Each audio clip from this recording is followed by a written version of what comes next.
In December 1991, the Soviet Union collapsed without a single invading army marching on Moscow, no nuclear war, no final battlefield defeat, no dramatic surrender ceremony.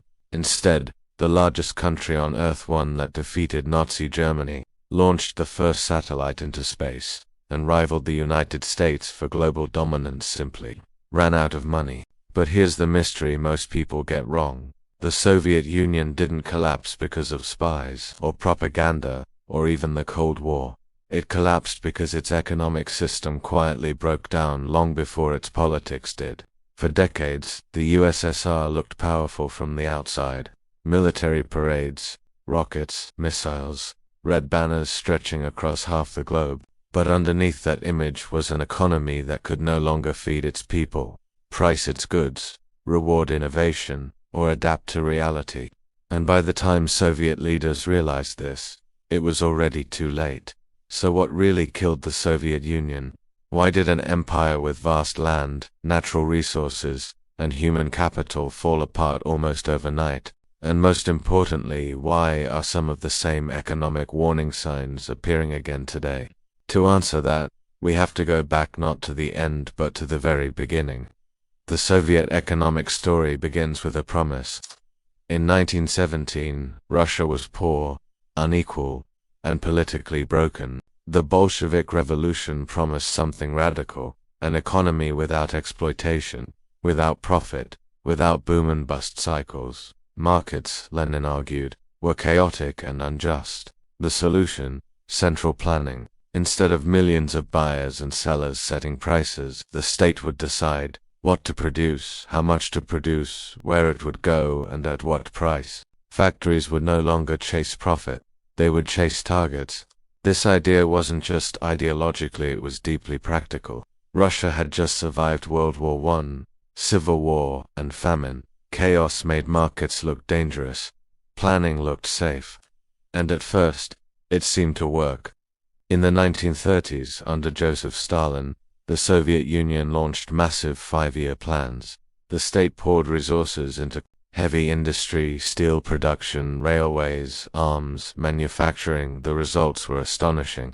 The USSR transformed from a largely agrarian society into an industrial superpower in less than a generation. By World War II, Soviet factories could outproduce Nazi Germany in tanks, artillery, and aircraft. After the war, the economy rebuilt faster than anyone expected. By the 1950s, the USSR had full employment, guaranteed housing, free education, free healthcare to many developing nations. The Soviet model looked like a shortcut to modernization. Even in the West, economists debated whether capitalism could compete with central planning. And then came the ultimate symbol of success. In 1957, the Soviet Union launched Sputnik, the first man-made object in space. If the USSR could beat the United States into orbit, maybe, just maybe, its economic system really was superior. But that success hit a fatal flaw. Because the Soviet economy wasn't built to measure value, it was built to measure volume.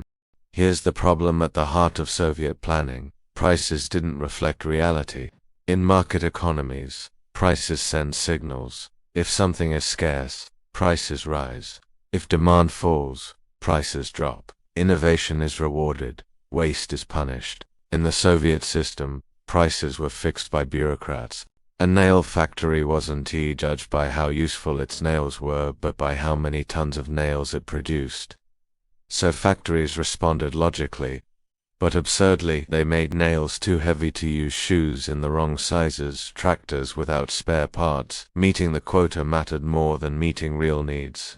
Managers learned that failure meant punishment, but success meant nothing. No bonuses, no ownership, no upside. So innovation died, and corruption thrived. To survive, managers lied about output, hoarded supplies, and traded favors behind the scenes. An unofficial shadow economy emerged because the official one no longer worked. By the 1960s, the Soviet Union wasn't growing efficiently, it was growing blindly. By the 1970s, the cracks were impossible to hide. Economic growth slowed dramatically. Productivity flatlined. Technology lagged behind the West. The Soviet Union could build missiles but not computers. It could dominate chess but not consumer electronics. Why? Because innovation requires risk, feedback failure, and central planning punished all three. Meanwhile, the states spent enormous resources on military competition with the US, subsidizing inefficient factories, propping up allied regimes abroad. Oil exports temporarily saved the system in the 1970s. High global oil prices flooded the USSR with hard currency, but instead of reforming, leaders doubled down.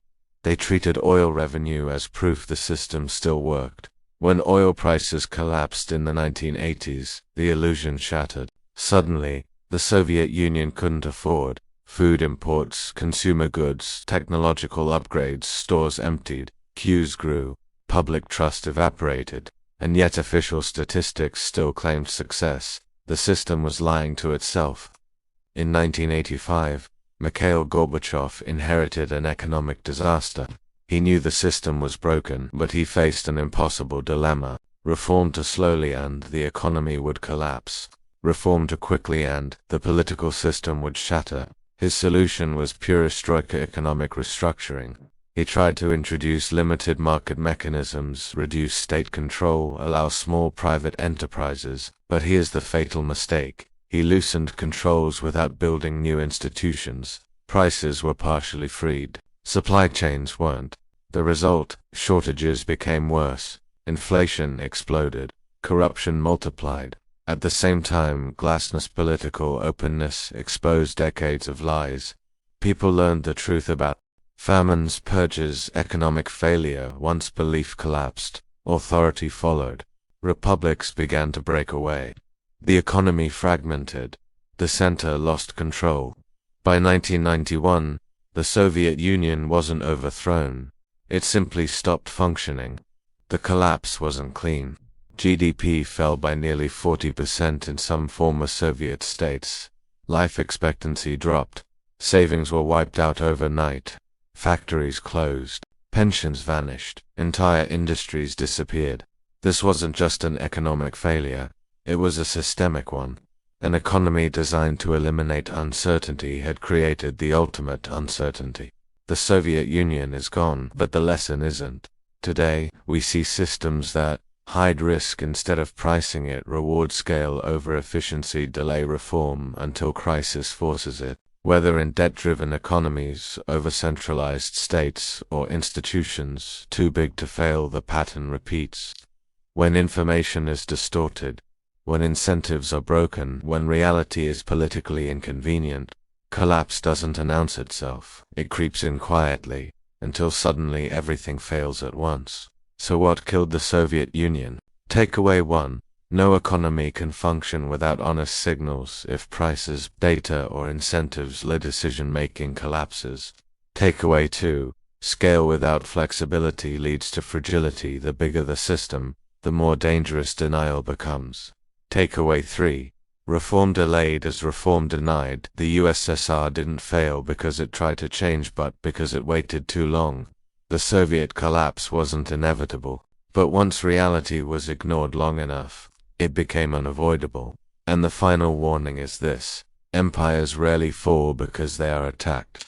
They fall because their systems stop working, and no one dares to admit it. If you found this breakdown valuable, consider subscribing for more deep dive documentaries on economics, power, and the hidden forces behind history. And tell me in the comments, do you think modern economic systems are learning from the Soviet collapse or repeating it in new ways? Because history doesn't repeat itself exactly, but it rhymes.